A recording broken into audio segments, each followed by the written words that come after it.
Bonjour tout le monde, je suis désolée de ne pas pouvoir être parmi vous aujourd'hui pour ce moment important qui se vit à Turin.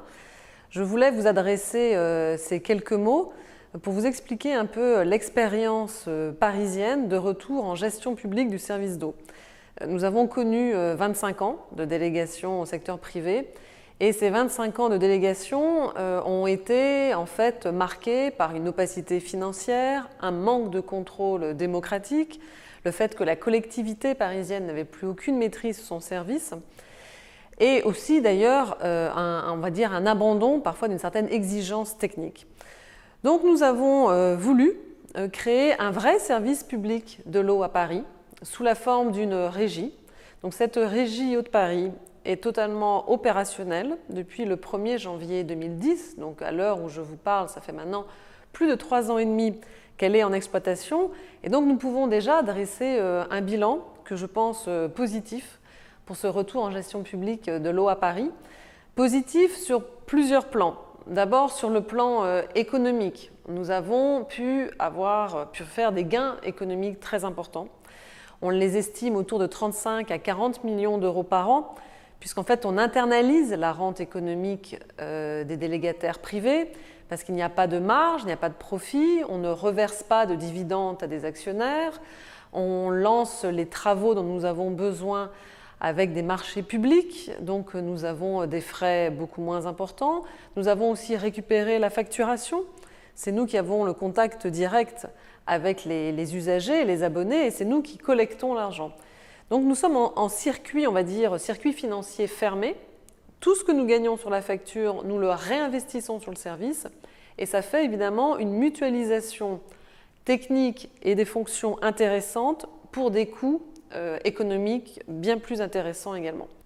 Ce gain économique, nous avons décidé en fait un peu de le partager, d'abord pour les usagers parisiens qui ont connu une baisse du prix de l'eau de 8%, pour les salariés de la régie qui ont connu aussi une harmonisation sociale avantageuse pour eux, et puis pour une gestion du patrimoine et une gestion technique encore plus ambitieuse que ça n'était auparavant.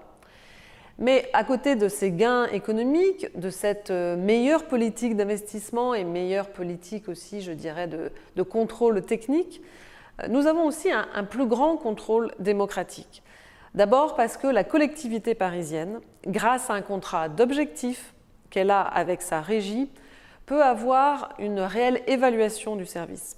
Donc c'est vraiment un contrôle sur l'ensemble des activités de l'opérateur public Haute-Paris, et nous avons donc retrouvé cette maîtrise publique nécessaire.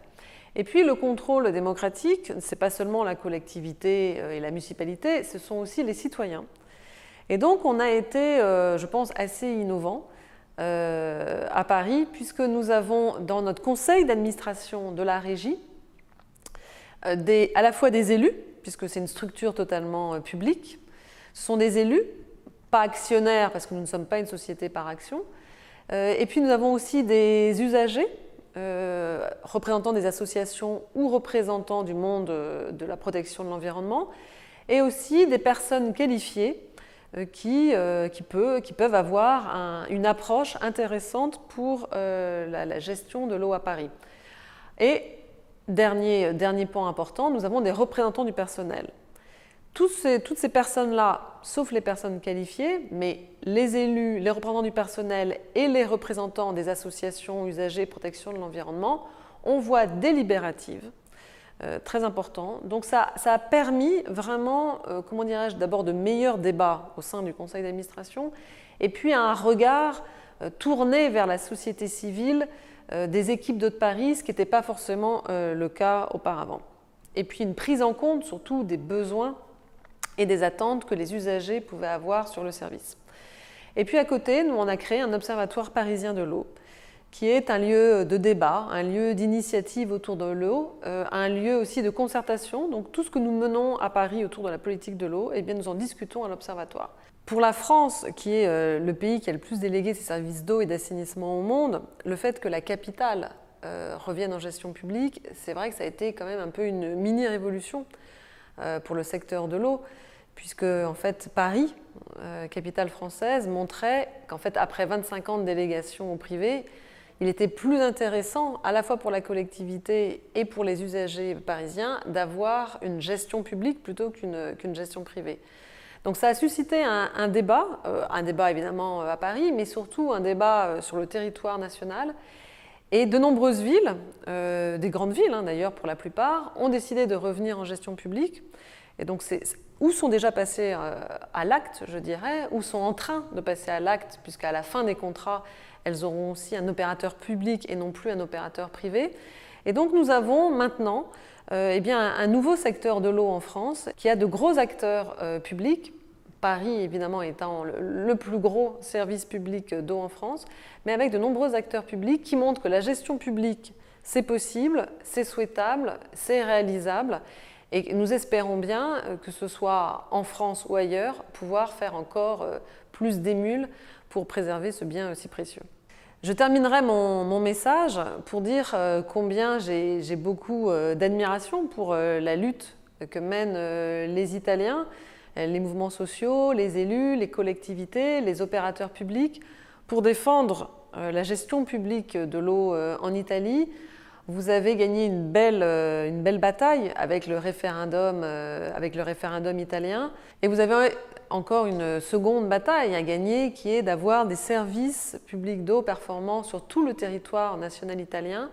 Je ne doute pas qu'il y ait des acteurs particulièrement engagés sur cette voie-là en Italie. Quand on pense qu'aujourd'hui Berlin a décidé de mettre fin aussi à la privatisation de ces services d'eau et de revenir en gestion publique, c'est un message encourageant. Donc que ce soit à Paris, en France, à Berlin ou dans d'autres pays européens ou en Italie, cette belle bataille pour faire reconnaître le droit à l'eau et pour avoir une gestion publique de l'eau transparente, performante et démocratique est possible partout. Et je vous souhaite en tout cas un très bel événement à Turin et une très bonne continuation dans votre combat.